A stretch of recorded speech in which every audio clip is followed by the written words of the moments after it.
It's another beautiful Sunday afternoon. This is Rubbin Minds. Welcome. My name is Ebuka Obiuchendo. Thanks a lot for joining us. 2024 has started off in earnest with a lot of just very high levels of uncertainty across the country with regards to insecurity, the economy, the naira.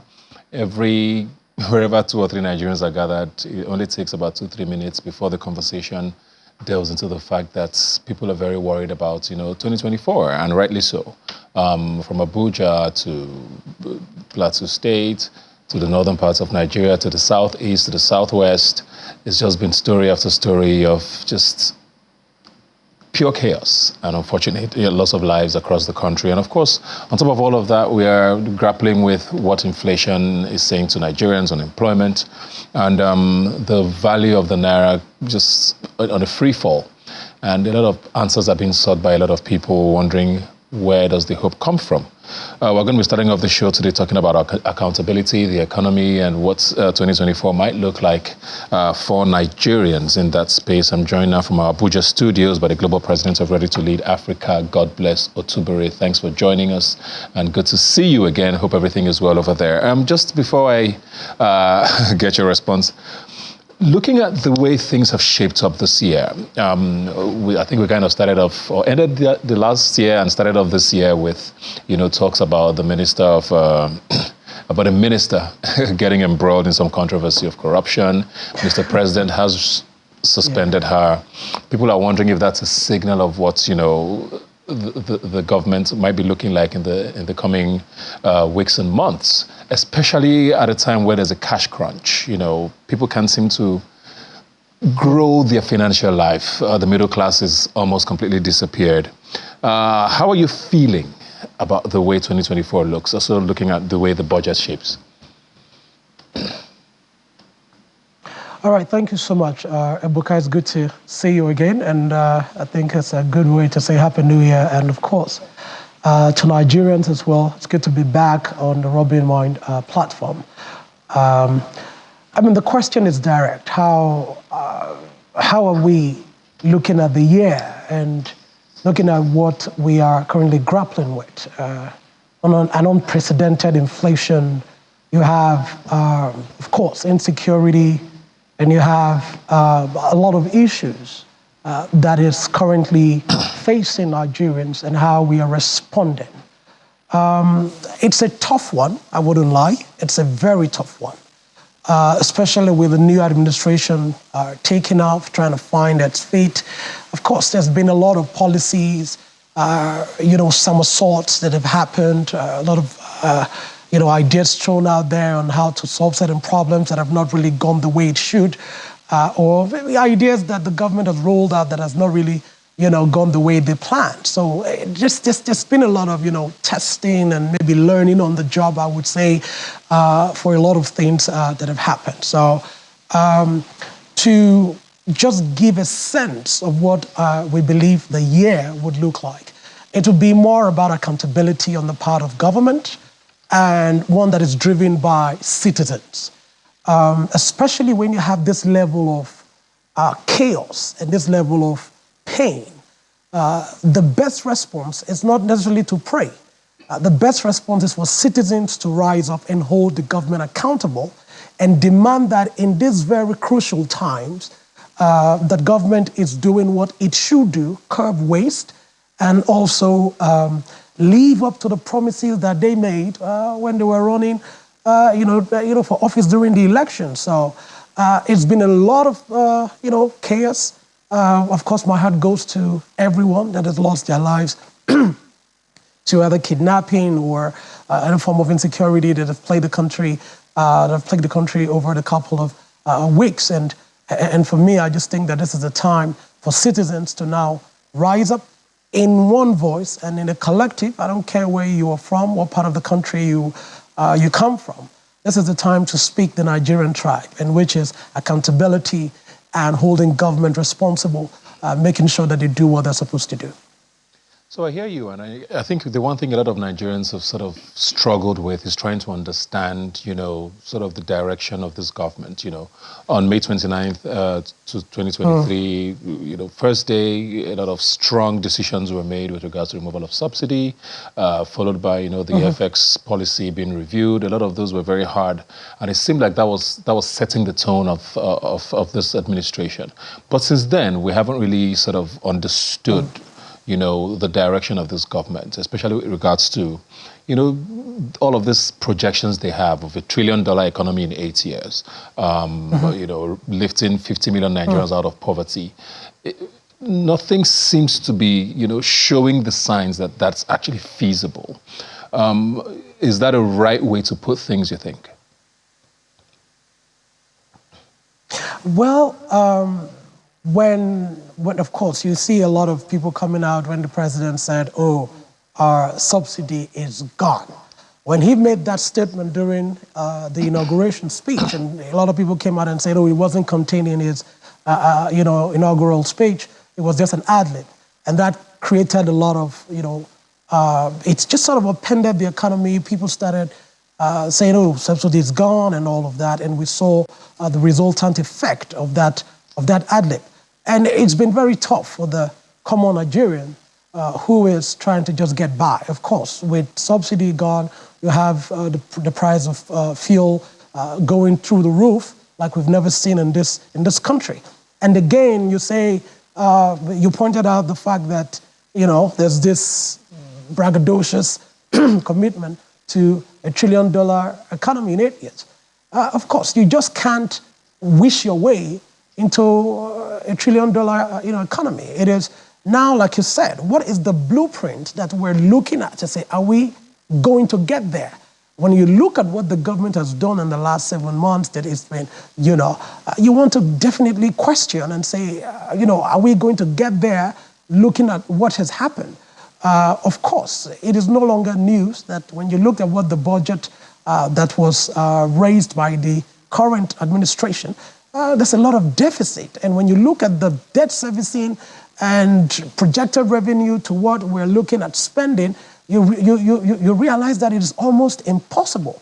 And then, to even make matters worse, the National Assembly increased the budget by some, billions, and everybody is wondering, how is this going to pan out when you look at the fact that you really do not have, where is your revenue base for you to be able to say this is feasible? So it is questionable. It is very difficult for us to currently say this is the blueprint. This is how we're going to get there.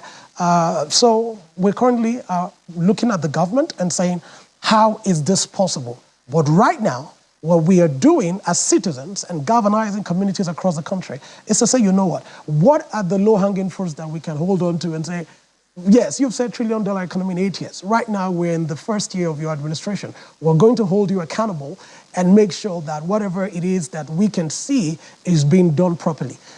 With regards to lifting people out of poverty, that was just a lot of talk. If you ask me, of course, the minister that was suspended, what is the blueprint? You just don't share money and lift people out of poverty. That's not the way you lift people out of poverty. You don't share money, or you don't share monies to get your way out of poverty. You build infrastructure and create jobs and make sure that you have an investment-worthy environment where people are coming in and creating these opportunities for people to actually create wealth. That is how you get out of, people out of poverty, not by sharing monies to them.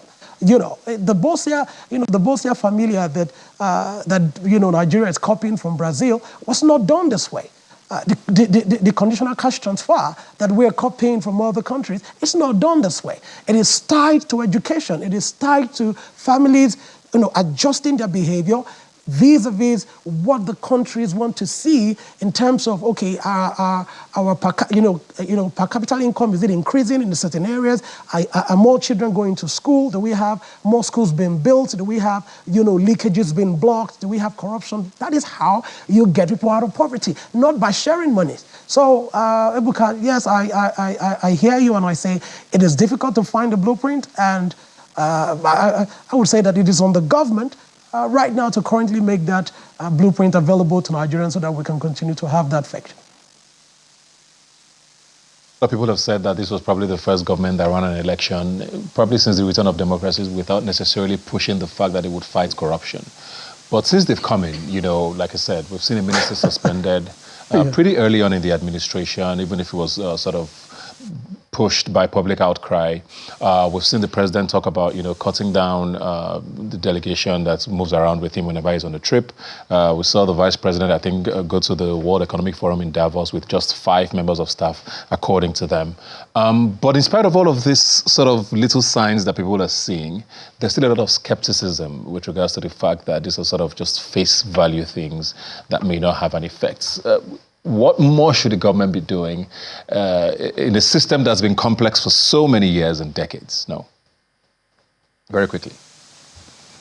Well, I believe that it's not just face value or face value initiatives that the government is taking. I applaud the government for doing that. I think the president has his head in the right place for saying, look, we're going to cut down delegations that travel with me, of course, because you see the outcry from COP28 when the president came in and we saw the drove of people, and when we saw the data come out that Nigeria had the second highest number of delegates, and we ask ourselves, how effective are we really pursuing climate conscious conversations and policies in the country?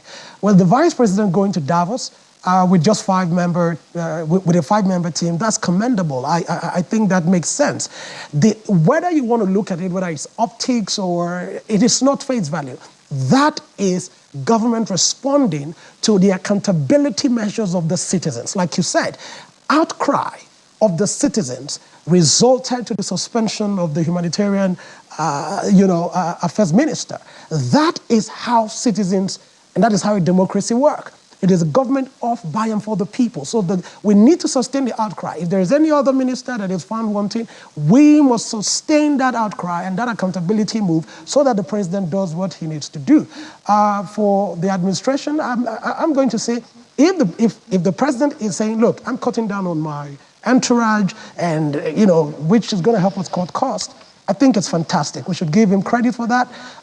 The credit, nevertheless, is nothing because that is what Nigerians expect him to do. But of course, we must also say that he's listening to Nigerians by acting that way. So it's not just about face value. You may say it's optics, but it goes a long way in shaping people's trust in government. But beyond that, again, is the monies that have been earmarked to be spent on renovations or building houses for the vice president and the president and car parks for the National Assembly. No, Mr. President, we want you to relook, just take another review into those budgetary allocations and the plans.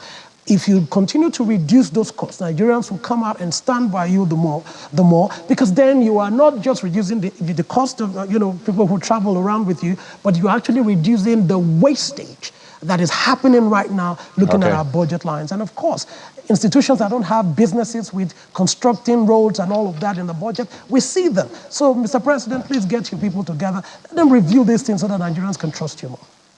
Thank you very much, God bless Otubere, for your insights there. It's going to be a pretty long year for Nigerians, the economic hardship. I don't think anybody needs to be told how things are looking and how difficult things are, but thanks a lot for your perspective from Abuja. We're going to switch the conversation now here in Lagos, like he stated there, talking about, insecurity being tied to a lot of this. I'm joined here now by Dixon Osaji, of course, who's an anti-terrorism specialist. Thanks a lot for joining us. The year has started out pretty rough for Nigerians. We heard about what happened in Ibadan last week, which a lot of us still don't understand. Why did it get to that point? We're hearing stories out of Abuja, the capital. For a while, it looked like Abuja had gone back to, being one of the safest spaces in the country after the, 2012, 2013, 2014 Boko Haram incidents. Now we're hearing of, it's almost daily now, of kidnappings. But this is not just Abuja. We're hearing stories in Ondo, we're hearing stories in the southeast and the north. Why are we still here? With all of the allocations to defense, we change service chiefs every other year. We still haven't gotten a hang of what is going on. It's disturbing, Ebuka, and thank you for having me. You see, security is achievable. Most people think security is not achievable. It's achievable. When you look into most of these advanced countries in the world, you want to ask how are they doing it? What magic are they applying? I'm not coming here to tell you that insecurity can be eradicated or eliminated. No, many years ago, Ken killed his brother, thousands of years ago. The first murder case that's ever recorded. Security can only be mitigated to as low as reasonably acceptable, in the sense that we need to bring it down. Now, looking at your own brief, we're suffering from multidimensional security threat from all angles. That means this entire society of Nigeria is at risk, which is classified as societal threats. So when a country suffers from societal threats, what you need to do, according to the law of elimination, you eliminate that threat.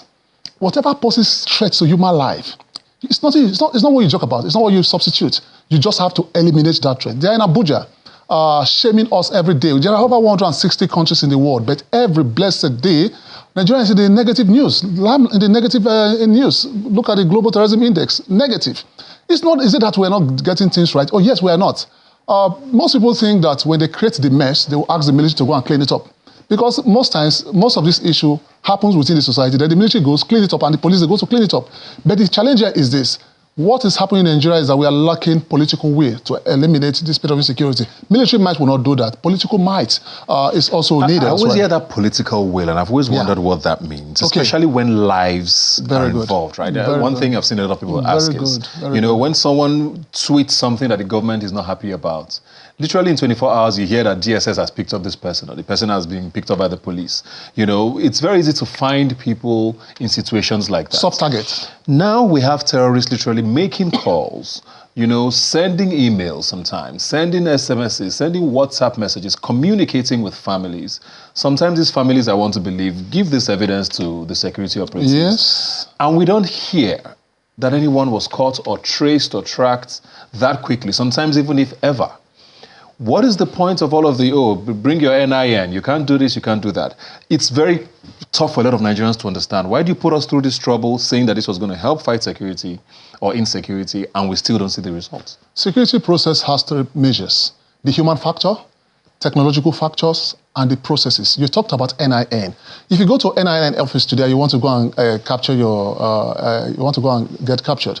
You discover the process is not even effective. It's not even strong. They'll ask you, where are you from, which state, you fill a form, and you are captured. We don't have time to look into data collection, because most countries of the world succeed because they have, the trace of every of their citizens. Data collection is very important, and you talk about communication by these criminal elements. Sometimes they don't even use their own phone to communicate. They use the victim's phone. Now, if I make any call within this environment here, Ebuka, what happens is that if the police want to track me down, they will get me, because they will know as at what time that call was made, and they will know the location. They can geolocate that location. Now, what is happening is that, do we have a special intervention team? Good news, the IGP has established special intervention team, as with every other IGP that comes on board to establish a special team. But the only sense of this issue is that this SIS team, what they should be doing is training, very important, because no Nigerian life is worth taking by this criminal element. Human life is irreplaceable. You can't kill Nigerians and go scot-free. Secondly, if you want to ask me, why is crime flourishing? Crime is flourishing because we lack punishment. Most people think that the Nigerian territorial space is a place you come and commit crime and go scot-free. The chances of being caught is very slim. That is where we need to set up a special team that will be well trained to go after this criminal element. If we don't do that, Ebuka, ransom for kidnap will improve, will increase, and that is why the state of criminality is improving. Formerly, we have the religious terrorism. Boko Haram came on board, ideological-driven terrorism. Now it's a commercial-driven terrorism. People tend to say, oh man, why would we have to kill ourselves for an ideology-driven mentality? What they do now is that they capitalize on the vulnerability of Nigerians, cash gets them, then demand for ransom. So ransom, we'll keep on paying ransom if we don't have an effective security team. The government needs to start looking at deploying a high-powered technological space for the security agent, command control center, integrate them with MTN, Etisalat, and other telecommunication agency, give them the power of autonomy to access anyone's details, not necessarily going to the court, get a paper before. Security is time and speed. If you don't put time and speed, security will be defeated, Ebuka. Where does the buck stop in all of this? The president is the chief security officer, a lot of us know. But a lot of times we also hear, oh, speak to your state governor. They are supposed to be, they are the chief security officer of your area. That's impersonation. We hear all the things happening in Abuja and the FCT. People started calling out the minister. But the chief security officer of the country is Mr. President. And I saw a lot of people complain at the fact that in all of this, we haven't heard from the president. Is there something he should be doing? And where does the buck stop in all of this when all of these incidents seem to become the norm? It's a societal thing, most times people want to put blame on government. The government are product of the society. And we're not talking about the homes. You and I came from homes, from various homes. Why am I here? Why are you here? Because of parental bringing. Most times, insufficient parenting results to insecurity. If you go to the north, for example, and some part of Lagos, I was driving from Lekki, immediately I go to the traffic light, you see a lot of children on the street begging for arms. These are citizens of Nigeria, not being careful. These are potential threats to the government tomorrow. So government should start looking at the home institution as well. They should be looking at employment. But there's no reason for crime. I won't come here and say the reason why people commit crime is because they're unemployed. I was once unemployed before, so there's no reason for you to commit crime. There's no excuse for you to commit crime. But the government must start looking at its policies. Good enough, this administration rolled out a lot of policies. After World War II, Ebuka, what brought the United Kingdom together was policy. Sir Beveridge was given the mandate to bring in a policy that will restore the people of the United Kingdom. And he came in with a welfare policy. And that policy was taking care of the people to ensure that they don't fight the government. Now, a lot of these victims of crime, some of them tend to offend the government. Why? Because our restorative justice system is very weak. We don't even have a restorative justice. Restorative justice in the sense that victims of crime, do you leave them injured psychologically, emotionally, physiologically? Are you with me? What is the government doing about victims of crime? So we should start looking at restorative justice as well. Then build a formidable military and security team to ensure that these guys are nipped in the bud. Look at our government space, Ebuka. Over 1,400 irregular routes within the Nigerian borders. These guys, they live in your government space. Come to the city, strike, pick Nigerians, take them back to their government space. And it's not that they are picking animals or cows, they are picking human beings in numbers. Now, when they pick these people, what do government do? Government will just relax. They don't carry out pursue and overtake. Because one thing you need to do, don't allow these criminals to settle down in their criminal activities. Go after them in their government space. Decimate them by day, by noon, by night. Don't give them time to plan. If you give them time to plan, we'll continue to have these issues. I think we have about 30 seconds very quickly now. Looking at the way 2024 is just starting, and it started very, very disastrously for a lot of Nigerians. So sad. We haven't even gone into what happened in Ibadan because we still don't even have clarity on who this person is and what actually happened there. But looking at the body language, like politicians like to say, of the government, of the security operatives, should Nigerians be hopeful this year? Yes. There's a popular slogan, no grief for everybody. For me, I think no grief for yourself. The police said it to stop using it. So for me, I would say no grief for yourself. It's all about individual. Because we fail to understand that Nigeria is our country land, it's our country home. We don't have any other country, Ebuka. I know the passion you have for this country, you understand. So for me, I think the government must lead by example. Our politicians must also lead by example. Sometimes you don't bargain with the devil. Most times they tend to, make peace with this criminal element. And our politicians, some of them, quote and unquote, always patronize these talks. So they should also stop patronizing talks during the time of election. Because after you win your election, most of these talks you use to snatch ballot boxes fall back to the society and begin to commit havoc. So it has to start from the top down. Like you talk about accountability from the guy in Abuja, accountability is both vertical and horizontal. If we have it right, people held accountable, the criminal justice system in place, then everybody is being held accountable for their crime and pursue those guys day in, day out. I tell you, the state of insecurity will be mitigated and you and I will be able to move around without being coerced. I think we need to touch on Ibadan very quickly because the visuals for a lot of people like Gaza has just been devastating. It doesn't feel real sometimes, like this is Nigeria, something of this magnitude happened. It's about 5 days now, I want to believe, since this happened. We don't have a name, we don't know the details of what was really going on there. Yes, we've heard that it was miners, stockpiling, explosives illegally. And the governor has talked about this whole, if you see something, say something, which I believe is a good thing. You know? Why is there something there that people, there's a lot of conspiracy theorists who have come up with versions of the story there as to why, an individual. proper details of what happened there. Is that how security works? Do you think it's been handled right? And should the president have spoken in any way about something like this? We are good in condemning incidents. Whenever an incident happens, the government will come and say they condemn. And one thing about investigation, which we have to be patient with our security agencies, that investigation takes time. It's painstaking. From the preliminary investigation, you go into the full detailed information. What happened in Ibadan is disturbing because the first thing that came to mind, I said, that means we are finished in this country. That means it's easy for anybody to prepare bombs and detonate. It's easy to attack anywhere. I saw the picture the first time I saw it. Actually, the first thing that came, I thought it was an incident that is the ongoing war in Gaza, from looking at the area view. But for me, the government should be able to, get this person in order, and we need to check our explosive acts. Does an individual has that power to store explosive in any given environment without the consent or the knowledge of the state government and the federal government? Is a big no. If you look at the 2012 United States Act, you can't even store an explosive without the knowledge of the government. And you must have an approval and a license to do that. So they should go into someone has to answer questions. Yes, someone has to answer questions. And if anyone is found wanting, that person must be brought to book. If you don't bring them to book, somebody will go and be storing such kind of explosives somewhere in other parts of the country. So Nigeria looks like a crime scene. And in a crime scene, you need to condone of the environment. So we need to condone of this environment. The security agencies need to take charge and remember that their sole responsibility is to protect the territorial state of Nigeria. We've seen what Amotekun has become, in a few of the states that have fully adopted it. Residents of those states, ascribe some sort of success to what they're doing. We're seeing parts of the north also trying to do something along those lines. As much as the federal government is heavily opposed to state police, is that a healthy route to go? It is. And what does that do with regards to, why not just make the state police a thing instead of having all of this? I don't know why the government is delaying in the area of state police and the community policing, even though community policing is a philosophical thing.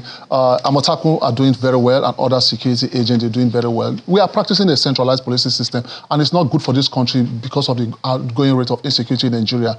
A man from Abuja controls it as a state. We need to decentralize the policing system so that the governor don't need to call Abuja to take permission before you respond to criminal activities. The governor should have that power. But another fear from other angles believe that since our politicians think during election time they can intimidate their opponents, maybe the government will use its power of autonomy to, use those state police and, get what they want to get. So if we want to have state policing, it has nothing to do with the state government. It must be independent.